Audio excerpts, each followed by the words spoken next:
आज सुबह इसी मंच पे जहां पे इस वक्त आप विराजमान हैं, कंगना रनौत आई थी और तमाम चीजें उन्होंने कही। उसमें से एक उन्होंने कहा कि अगर 2024 के लोकसभा चुनाव में बीजेपी मंडी से उनको टिकट देती और यहाँ की जनता चाहती, और कई लोगों ने कहा कि वो चाहते हैं कि कंगना लड़े, तो वो लड़ने को तैयार है। एक तरीके से उन्होंने इंडिकेट किया कि पब्लिक सर्विस में या राजनीति में वो मोदी जी से प्रभावित हैं, भाजपा को राष्ट्रीय पार्टी मानती हैं, पेट्रियाटिक पार्टी मानती है और उससे वो शायद जुड़ना चाहती हैं। तो पार्टी के अध्यक्ष के तौर पे क्या आप चाहेंगे कि कंगना जी आए आपके पास? नहीं, देखिए, हम तो सबको चाहते हैं कि आए, क्योंकि मोदी जी जैसी शख्सियत हमारी पार्टी के नेता हैं, भारत के यशस्वी प्रधानमंत्री हैं, उनसे प्रभावित होकर के देश में एक बहुत बड़ा अच्छा वातावरण बना है, उसमें वो भी शामिल होना चाहती हैं। उनका स्वागत है, अभिनंदन है।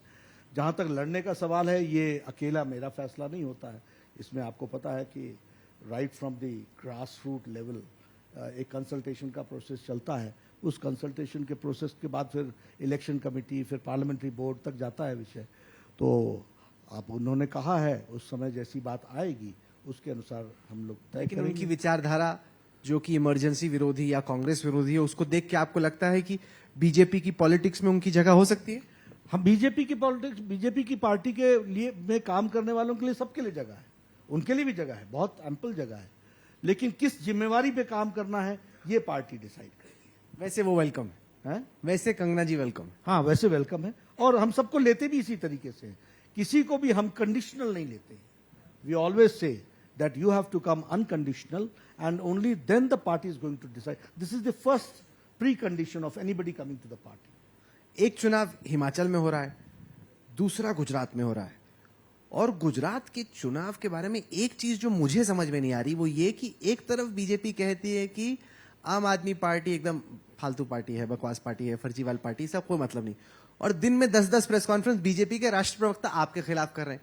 तो अगर ये नॉन इशू है तो उसको इशू तो आप ही बना रहे हैं, ऐसा क्यों हो रहा है? देखिए, दो बातें हैं। पहले तो आप पार्टी को समझिए। आप पार्टी चुनाव लड़ने गई उत्तर प्रदेश में, 350 सीटें लड़ी, 349 पे जमानत जब्त हुई। ये लड़ने गए उत्तराखंड में, 69 सीट्स पर लड़े, 65 सीट्स पे राहुल जी जमानत जब्त हो गई इनकी, 65 सीट्स पर, और इनका अध्यक्ष छोड़ के भारतीय जनता पार्टी में आ गया। वो हमारे लिए प्रचार के लिए आएंगे यहाँ पर। गोवा में गए, गोवा में बहुत मजा आया। मैं जब एयरपोर्ट पे उतरा तो बैनर ही बैनर, बैनर ही बैनर। मैंने कहा, ये आप पार्टी कितनी सीटों पर लड़ रही है? बोले 39 सीट्स पर लड़ रही है। मैंने कहा, अच्छा 39 सीट्स पर? मैंने कहा, क्या इम्पैक्ट है? बोले, आगे आगे चलिए, देखिए अब क्या होता है। बैनर ही बैनर, बैनर ही बैनर।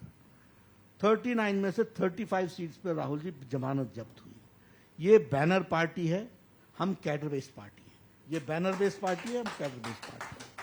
हाँ, एक बात जरूर है कि जब आप इश्यूज उठाते हैं तो as a responsible political party ये हमारी जिम्मेवारी होती है कि हम उसका जवाब दें। कांग्रेस पार्टी का भी जवाब देते हैं। कई जगहों पर कांग्रेस पार्टी नेग्लिजिबल है, लेकिन अगर उन्होंने कोई क्वेश्चन रेज किया है तो हम उसका जवाब देते हैं। ये हमारा तरीका है। उन लोगों को एक आदत जरूर है कि वह बहुत कुछ ऐसी बातें बोलते हैं जिसका कोई सिर पैर भी नहीं होता है, उसका कोई डीप मीनिंग भी नहीं होता है। लेकिन हाँ, मीडिया में बने रहने के लिए इस तरीके की एक्टिविटी वो करते रहते हैं। मैं आपसे एक बात जरूर कहूंगा, ये केजरीवाल जी के समझ में आ जाए तो वो उनको मुबारक। इलेक्शन लड़ना, जीतना, हारना मैंने आपको बता दिया। मणिपुर तो गए नहीं, 4 स्टेट्स में लड़े और जमानत जब्त हो गई। यहां भी वो लड़ रहे हैं। 8 तारीख को आप भी देखेंगे, हम भी देखेंगे, यहाँ की जनता भी देखेगी कि कितनी सीटों पर उनकी जमानत जब्त हुई है। तो वो तो होने वाला है, that is bound to happen. लेकिन वो एक बात नहीं समझ रहे हैं, पब्लिक लाइफ में credibility of a leader is a very important thing. वो डे बाय डे अपनी क्रेडिबिलिटी लूज कर रहे हैं। मैं चुनाव नहीं लड़ूंगा, चुनाव लड़े। मैं पार्टी नहीं बनाऊंगा, पार्टी बनाई। मैं कांग्रेस का साथ नहीं लूंगा, कांग्रेस का साथ लिया। मैं लोकपाल बिल लेके आऊंगा, आज दिन तक हम इंतजार कर रहे हैं। मैं 20 कॉलेजेस खोलूंगा, आज दिन तक हम इंतजार कर रहे हैं। मैं 30,000 बेड्स जोड़ूंगा, आज दिन तक हम इंतजार कर रहे हैं। मैं डिस्कॉम का सीएजी से ऑडिट कराऊंगा, आज दिन तक हम इंतजार कर रहे हैं।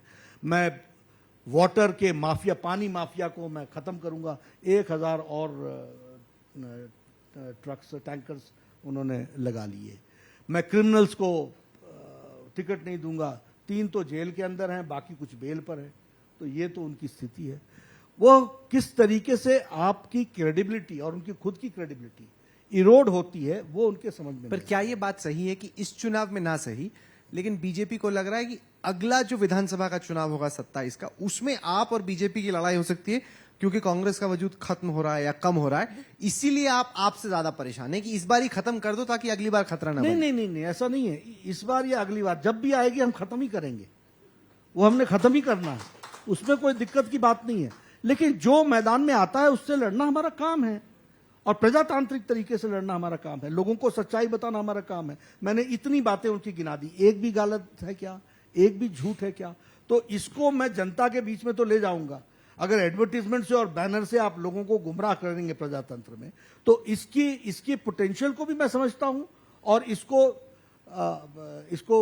ध्वस्त करना